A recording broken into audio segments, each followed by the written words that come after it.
Hello dear student, स्वागत है आप सभी का मेरे YouTube channel true learning classes में। और इस क्लास में हम पढ़ने वाले हैं पीएनएसटी, जिसमें कि हम बायोलॉजी का संपूर्ण सिलेबस को कंप्लीट करेंगे। तो चलिए देखते हैं कि बायोलॉजी में कौन कौन से चैप्टर। तो स्टार्ट करते हैं। हमको पीएनएसटी के पूरे बायोलॉजी सब्जेक्ट को कंप्लीट करना है, जिसके अंतर्गत टोटल 5 यूनिट है। और इन 5 यूनिट में टोटल जो चैप्टर हैं वो हैं 13। ठीक, तो इस तरीके से टोटल हमारे जो चैप्टर है वो है 13 और यूनिट है टोटल 5 यूनिट के अंदर ही ये 13 के आने वाले हैं चैप्टर। और प्रत्येक चैप्टर को हम पढ़ने वाले हैं एकदम डिटेल में, और ये सारी क्लासेस एकदम फ्री होंगी। तो चलिए थोड़ा इनके बारे में समझ लेते हैं। पहला बोले हमने जनन या रिप्रोडक्शन, जिसके अंतर्गत ये 3 चैप्टर आने वाले हैं। पुष्पी पादपों में लैंगिक जनन, देखिए यहाँ भी क्या है, जनन है तो सारे चैप्टर जनन से संबंधित होंगे। यहाँ पुष्पी पादपों में जनन को पढ़ना है। जो आवृत बीजी प्लांट होते हैं उनमें लैंगिक जनन, सेक्सुअल रिप्रोडक्शन कैसे होता है। फिर अपने बारे में पढ़ेंगे हम कि ह्यूमन में जनन कैसे होता है। और फिर जनन स्वास्थ्य, जनन स्वास्थ्य में हम यही पढ़ेंगे कि मानव जनन जो है, इसमें स्वास्थ्य से संबंधित जितनी भी बातें होंगी वो होंगी जनन स्वास्थ्य नामक चैप्टर में। ठीक, फिर आ जाते हैं हम अनुवांशिकी तथा विकास में। अनुवांशिकी में पूरी जेनेटिक्स पढ़ना है, जिसमें आते हैं वंशागति मतलब मेंडल के जो नियम है वो सब कुछ पढ़ेंगे हम। विविधता के सिद्धांत ये पढ़ेंगे। फिर वंशागति का आणविक आधार मतलब कि डीएनए के बारे में पढ़ेंगे हम यहाँ, कि हमारा जो जेनेटिक मटेरियल है वो क्या है। फिर विकास पढ़ेंगे कि भाई विकास जो है वो कैसे हुआ है, कि पृथ्वी की उत्पत्ति कब हुई और तब से अभी तक जो विकास हुआ है, कि पहले जो एनवायरनमेंट था वो कैसा था, जीव जो है वो कहाँ से उत्पन्न हुए, ये सब कुछ हम यहाँ पर विकास चैप्टर में पढ़ने वाले हैं। फिर अगली यूनिट आ जाती है हमारा मानव कल्याण में जीव विज्ञान। जीव विज्ञान में सूक्ष्म जीव होते हैं और ये सूक्ष्म जीव मानव कल्याण में कैसे उपयोगी हैं। यह स्वास्थ्य जो है, जीव विज्ञान से अपन स्वास्थ्य के बारे में और क्या पढ़ सकते हैं ना। तो पहला जो आ जाता है, इसकी पहला चैप्टर जो आ जाता है वो है कि मानव स्वास्थ्य तथा रोग। स्वास्थ्य तथा रोगों के बारे में पढ़ना है, जिसके अंतर्गत अपन बैक्टीरियल, वायरल, प्रोटोजोअन, कवक, है ना, ये सारी ही डिसीज पढ़ेंगे जो भी है सूक्ष्म जीवों से होती है वो। फिर अगला आ जाता है कि भाई क्या ये सूक्ष्म जीव सिर्फ रोग ही फैला सकते हैं क्या ये अपने कल्याण के लिए जरूरी नहीं है। तो बिल्कुल है।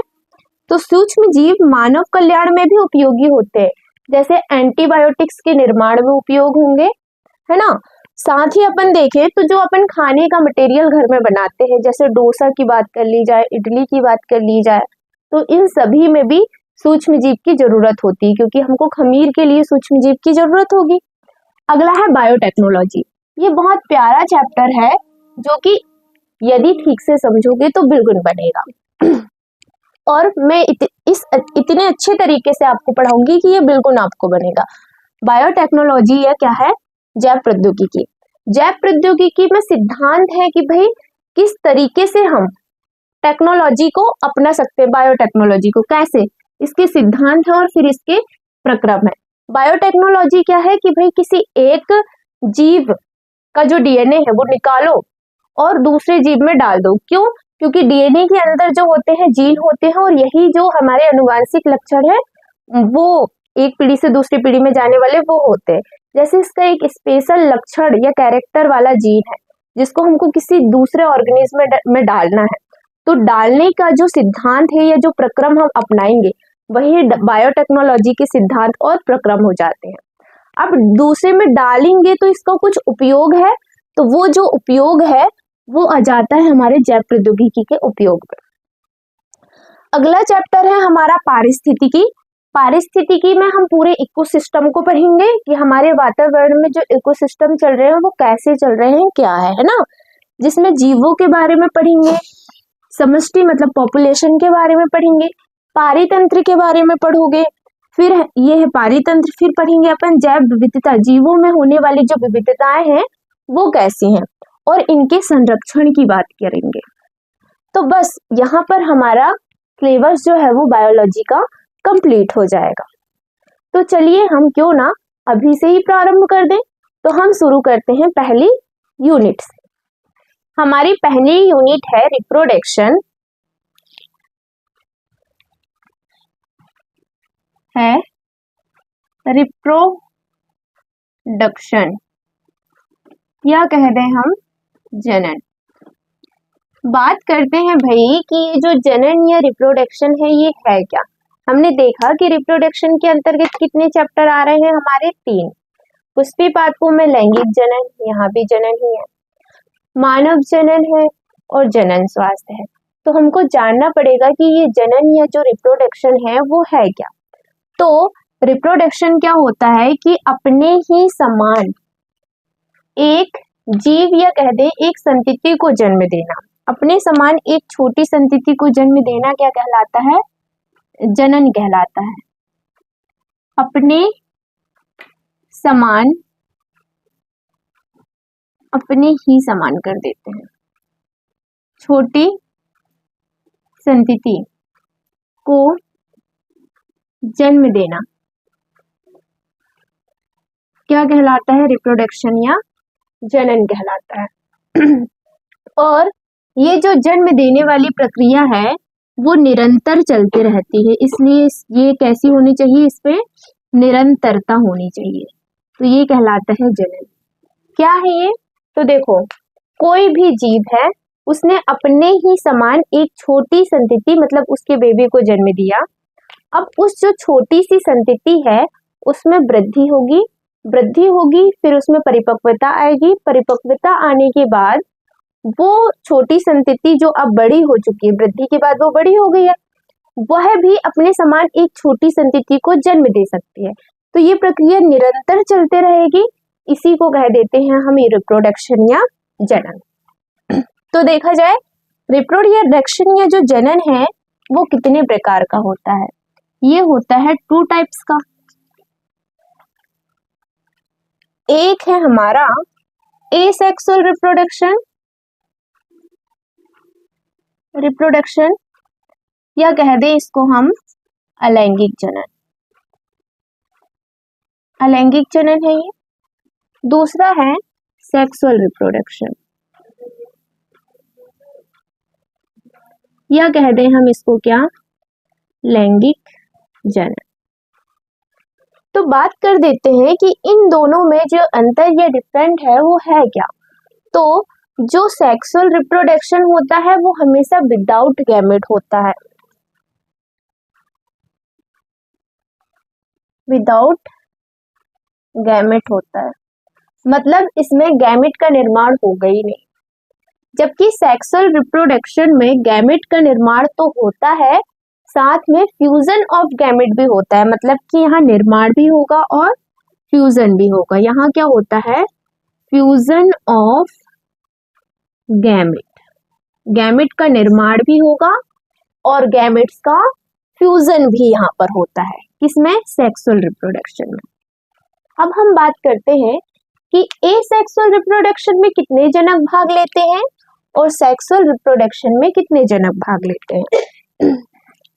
एसेक्सुअल रिप्रोडक्शन क्योंकि बिना गैमेट के निर्माण होना है ना, यहाँ पर हमेशा एक ही जनक भाग ले सकता है, मतलब हमेशा ही सिंगल पेरेंट होगा, यहाँ सिंगल पेरेंट होंगे हमेशा ही। जबकि यदि अपन बात करें सेक्सुअल रिप्रोडक्शन की तो ये 2 पेरेंट्स में भी हो सकता है और 1 पेरेंट मतलब कि सिंगल पेरेंट में भी हो सकता है।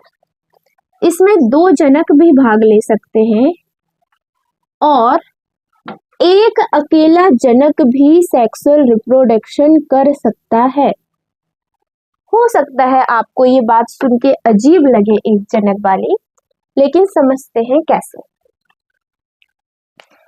पहले हमने बोले ये तो भलो चलो क्लियर हो ही गया होगा कि हाँ ठीक है एक जनक भाग ले रहा है एसेक्सुअल में। कैसे कि एक तुमने गुलाब की कलम तोड़े और लगा दिए, एक ही था वो जनक, एक ही पेड़ था, उसको तोड़े और लगा दिए, एसेक्सुअल रिप्रोडक्शन है वो, तो उससे एक नया पौधा बन जाता है ना।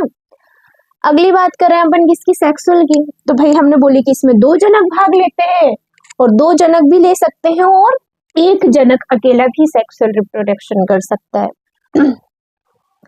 यदि यहाँ पर 2 जनक भाग ले रहे हैं तो वो बाइसेक्सुअल हो सकते हैं और यूनिसेक्सुअल हो सकते हैं। क्या हो सकते हैं, बाइसेक्सुअल हो सकता है वो जीव या ऑर्गेनिज्म, और वो हो सकता है यूनिसेक्सुअल ऑर्गेनिज्म। बाइसेक्सुअल का मतलब है उभयलिंगी और यूनिसेक्सुअल को कह देंगे हिंदी में क्या, एक लिंगी। लेकिन यदि एक ही जनक भाग लेगा तो वो बाइसेक्सुअल ही होगा। सिर्फ कैसा होगा, बाइसेक्सुअल। बाइसेक्सुअल मतलब जिसमें कि मेल और फीमेल सेक्स ऑर्गन दोनों उपस्थित होते हैं। इसी को हम हर्माफ्रोडाइट भी कह देते हैं, हर्माफ्रोडाइट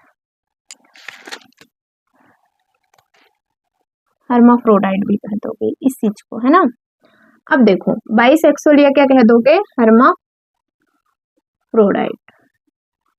यही है हर्माफ्रोडाइट। मतलब कि उभयलिंगी कहो या द्विलिंगी कहो, एक ही बात है, द्विलिंगी।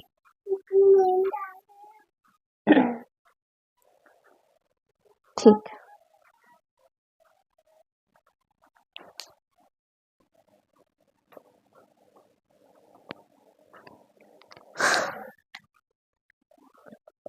द्विलिंगी, उभयलिंगी या द्विलिंगी हो सकते हैं। क्या बोले हमने कि बाइसेक्सुअल का मतलब है कि एक ही जीव है, एक ही ऑर्गेनिज्म है और male sex organ female sex organ दोनों ही उसके अंदर उपस्थित है। जबकि यूनिसेक्सुअल या एक लिंगी की बात करें तो जिसमें सिर्फ एक ही सेक्स ऑर्गन उपस्थित होता है, या तो वो फीमेल है और या तो फिर वो मेल है। ठीक, तो बाइसेक्सुअल का एग्जाम्पल की बात करें तो हमने बोल दिए कि इसका एग्जाम्पल है अर्थवॉर्म। अर्थवॉर्म है मतलब कि केचुआ। क्या है, केचुआ। अब केचुआ है जो कि एक बाइसेक्सुअल है ना, लेकिन फिर भी वो उसके रिप्रोडक्शन के लिए या जनन में कितने, सेक्सुअल रिप्रोडक्शन के लिए कितने जनक भाग लेते हैं, 2। तो ये कैसे होगा कि भाई ये है एक अर्थवॉर्म और ये है दूसरी अर्थवॉर्म। इन दोनों के अंदर मेल सेक्स ऑर्गन और फीमेल सेक्स ऑर्गन है। ये है पहला जनक, ये है दूसरा जनक। इसके अंदर ये है मेल सेक्स ऑर्गन, ये है फीमेल सेक्स ऑर्गन। इसके अंदर ये है फीमेल सेक्स ऑर्गन और ये है मेल सेक्स ऑर्गन। तो ये क्या करते हैं कि एक दूसरे के जो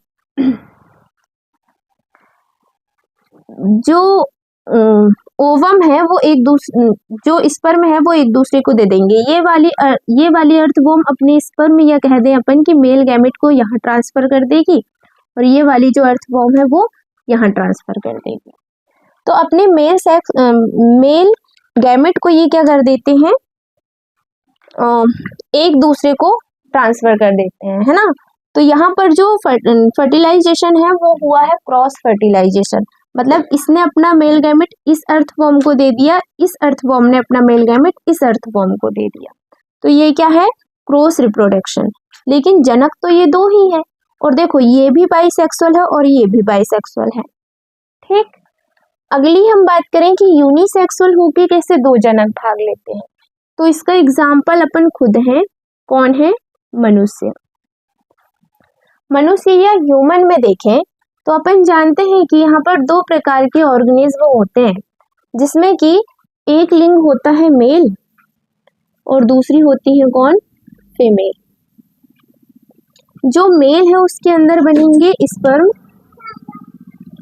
और जो फीमेल है उसमें होते हैं ओवम। इनके निषेचन से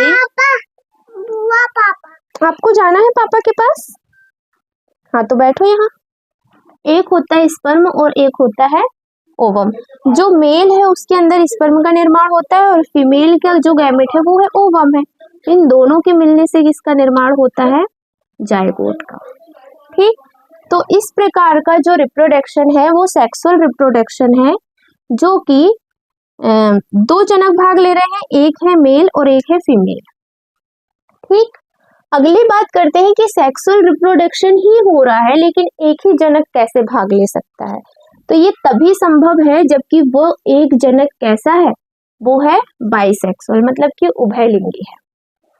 इसका एग्जाम्पल है हमारा टेपवॉर्म। क्या कह दोगे? क्या? फीता कृमि। जो टेपवॉर्म या फीता कृमि है वो कहाँ पाया जाता है? ये पाया जाता है मनुष्य की बड़ी आंत में। कहाँ पाया जाता है ये पाया जाता है मनुष्य की बड़ी आंत में।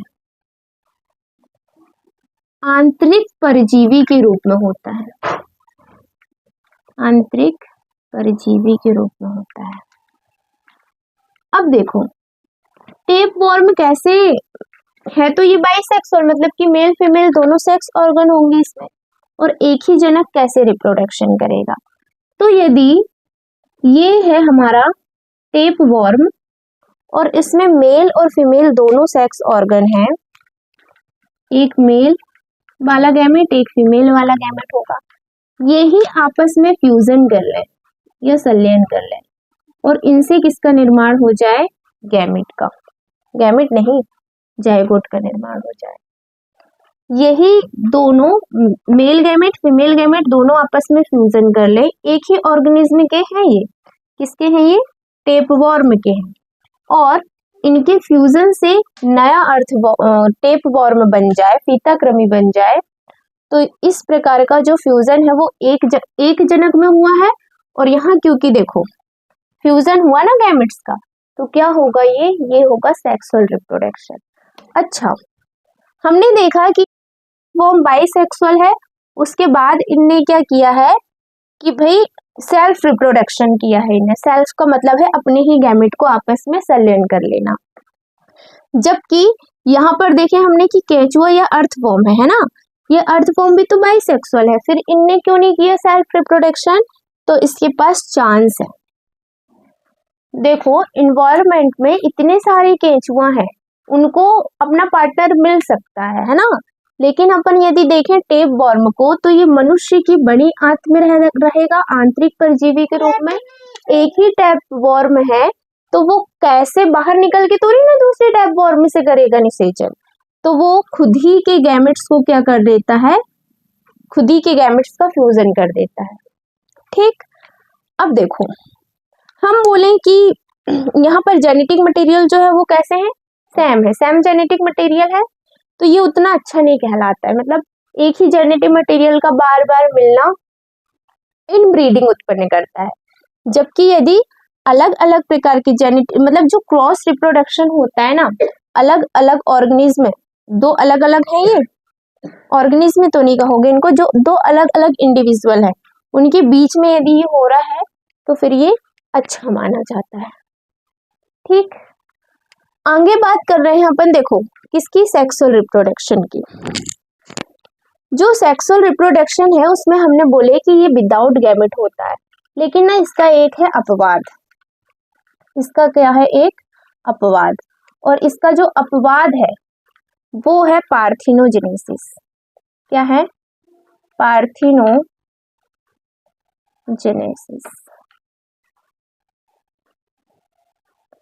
या कह दोगे अनिषेक जनन। पार्थिनोजेनेसिस या क्या है? अनिषेक जनन। अब देखते हैं कि एसेक्सुअल रिप्रोडक्शन जो है वो विदाउट गैमेट होता है, मतलब कि बिना गैमेट के ही हमेशा एक जीव का निर्माण हो जाना, वो है एसेक्सुअल रिप्रोडक्शन होगा वहां। जैसे कि देखो, हमने एक गुलाब का पौधा था, उसकी कलम को काटे और हमने जमीन के अंदर डाल दिए, उसको गमले में लगा दिए, जमीन में लगा दिए। क्या होगा, कुछ टाइम बाद उससे बॉडी आएंगे और एक नया पूरा एक प्लांट बनेगा उस गुलाब के पौधे का। तो यहाँ पर किसी भी प्रकार की गैमेट ने भाग नहीं लिया, तो ये बिना गैमेट का होगा, तो हमेशा क्या होगा, एसेक्सुअल रिप्रोडक्शन होगा। ठीक, लेकिन हमने बोले कि यहीं पर इसका एक अपवाद भी है, और इसका अपवाद है अनिषेक जनन, मतलब कि पार्थिनोजेनेसिस। अब जैसे आप समझेंगे कि एसेक्सुअल रिप्रोडक्शन तो है ही नहीं, है ना, लेकिन ये है। ठीक, ये आएगा। क्या है, पार्थिनोजेनेसिस है, जो कि एसेक्सुअल रिप्रोडक्शन का अपवाद है। पार्थिनोजेनेसिस, या कह दें हम अनिषेक सॉरी अनिषेक जनन। पार्थिनोजेनेसिस या अनिषेक जनन जो है वो मधुमक्खी में होता है ना, मधुमक्खी में होता है। अब या हनी भी कह दो, काय में पाया जाता है ये, मधुमक्खी में। जो मधुमक्खी का छाता होता है, ये मधुमक्खी का छाता कुछ ऐसा होता है।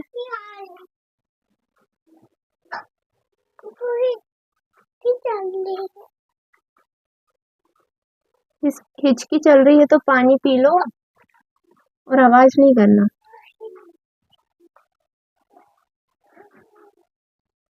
कुछ ऐसा होगा मधुमक्खी का छाता। ठीक, इसमें जो मधुमक्खी होती हैं वो कितने प्रकार की होती हैं, 3 प्रकार की। एक होती है इसमें क्वीन, मतलब कि यहाँ है भाई रानी, ये है रानी। दूसरे होते हैं यहाँ पर कौन, वर्कर्स। और तीसरे होते हैं यहाँ पर कौन, ड्रोन। कौन होंगे, ड्रोन। कौन कौन आ जाते हैं, क्वीन, वर्कर्स और कौन आ जाएंगे, ड्रोन।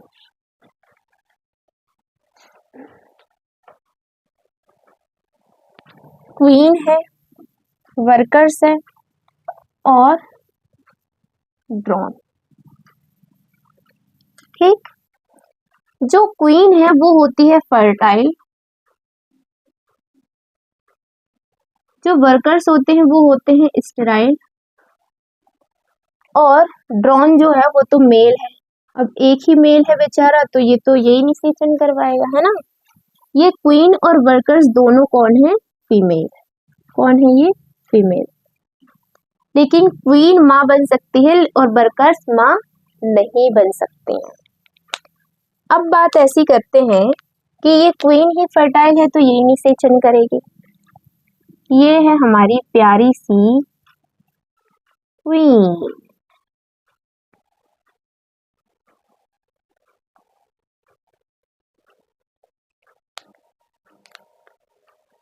ये कौन है, हमारी प्यारी सी मधुमक्खी क्वीन। ठीक है भाई, ऐसा बना देते हैं। मोर जैसी तो नहीं लग रही ना, ठीक है, जो भी लगे, जैसा भी लगे, ये तो है भाई क्वीन है। अब ये क्वीन क्या करती है, ऐसे उड़ रही है, और ये जो उड़ती है तो उसको कह देते हैं वैवाहिक उड़ान। उड़ते हुए ये अपने पास बुला रही है किसको, ड्रोन को, कि आओ और निषेचन करो। ठीक, अब ये क्वीन जब उड़ रही थी तो वर्कर्स यहाँ आएंगे उड़ते उड़ते उड़ते उड़ते क्वीन के पास। एक अकेला वर्कर नहीं आएंगे, कई सारे वर्कर आएंगे, जितने हैं छाते में सारे के सारे आ गए। सभी के बीच में रेस लगी हुई है, जंग छिड़ी है, ऐसे कौन करेगा पहले निषेचन। तो सारे ड्रोन तो निषेचन नहीं कर सकते, एक ड्रोन होगा जो इसको निषेचित कर देगा। अब देखो, क्वीन के अंदर क्या होंगे, एग। एग तो क्वीन बनाएंगे, और क्वीन अपने अंदर एक थैली को रखती है, जिसमें जैसे ही ड्रोन ने निषेचित किया तो ड्रोन के अंदर जितना स्पर्म था सारा का सारा कहाँ आ जाएगा, इस क्वीन में और वो इनको स्टोर करके रखेगी अपनी बॉडी में।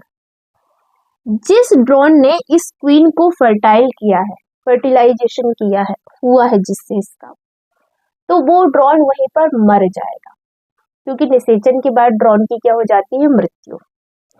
बाकी के ड्रोन जिन्हें निषेचन नहीं किए हैं वो क्या होंगे कि वापस से छाते के अंदर गए।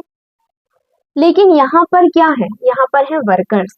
तो ये जो वर्कर्स है ना, वो उनको खाने पीने को नहीं देंगे, छाते में घुसने भी नहीं देंगे, भगा देंगे। भूख के कारण वो भी मर गए, तो ड्रोन हो गए खत्म।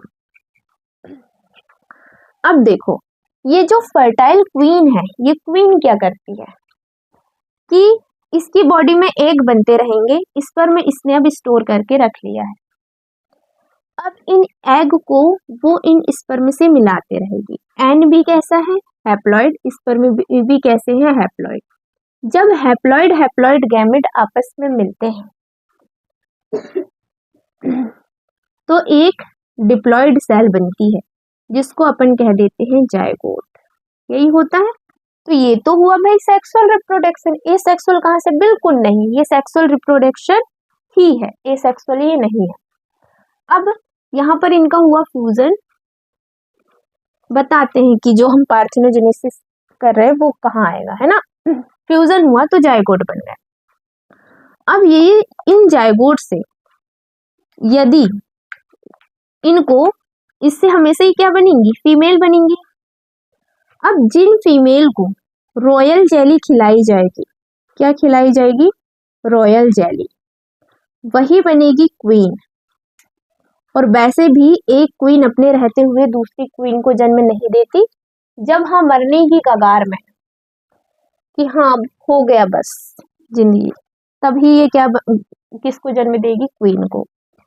बाकी ये हमेशा कैसी फीमेल्स को बनाएगी, स्टेराइल, मतलब कि वर्कर्स को ही जन्म देगी। तो जो क्वीन होती हैं वो भी कैसी होंगी, डिप्लॉइड जायगोट से बनी है तो डिप्लॉइड होंगी। वर्कर्स भी कैसे होते हैं, डिप्लॉइड होते हैं। अब आगे बात करते हैं। सॉरी। एक टाइम आगे चल के ऐसा आएगा कि ये स्टोर हुआ वाला जो स्पर्म है वो हो जाएगा क्या, खत्म, नष्ट हो जाएगा। खत्म, नष्ट तो नहीं, खत्म ही हो जाएगा। तो ये सारा का सारा स्पर्म हो गया खत्म। अब ये जो अपनी रानी मक्खी है, इसके पास सिर्फ क्या है, एग। क्या बचे इसके पास, सिर्फ क्या बचे हैं इसके पास, एग। तो देखो एग बचे हैं, सिर्फ एग, ये है इसका अंडाणु। तो इनने इस अंडाणु से ही डायरेक्ट, बिना निषेचन के, बिना निषेचन मतलब बिना फर्टिलाइजेशन या बिना फ्यूजन के, तो बिना फ्यूजन के, बिना निषेचन के किसका निर्माण कर दिया, ड्रोन का। ये एग था हैप्लॉइड और ड्रोन भी कैसे रहेंगे, हैप्लॉइड। बिना निषेचन के ही इनने मेल मतलब कि ड्रोन का निर्माण कर दिया। तो बिना निषेचन के किसी जीव का निर्माण होना निषेक जनन ही कहलाता है, मतलब कि पार्थिनोजेनेसिस कहलाता है। आई होप आपको ये वीडियो पसंद आई होगी।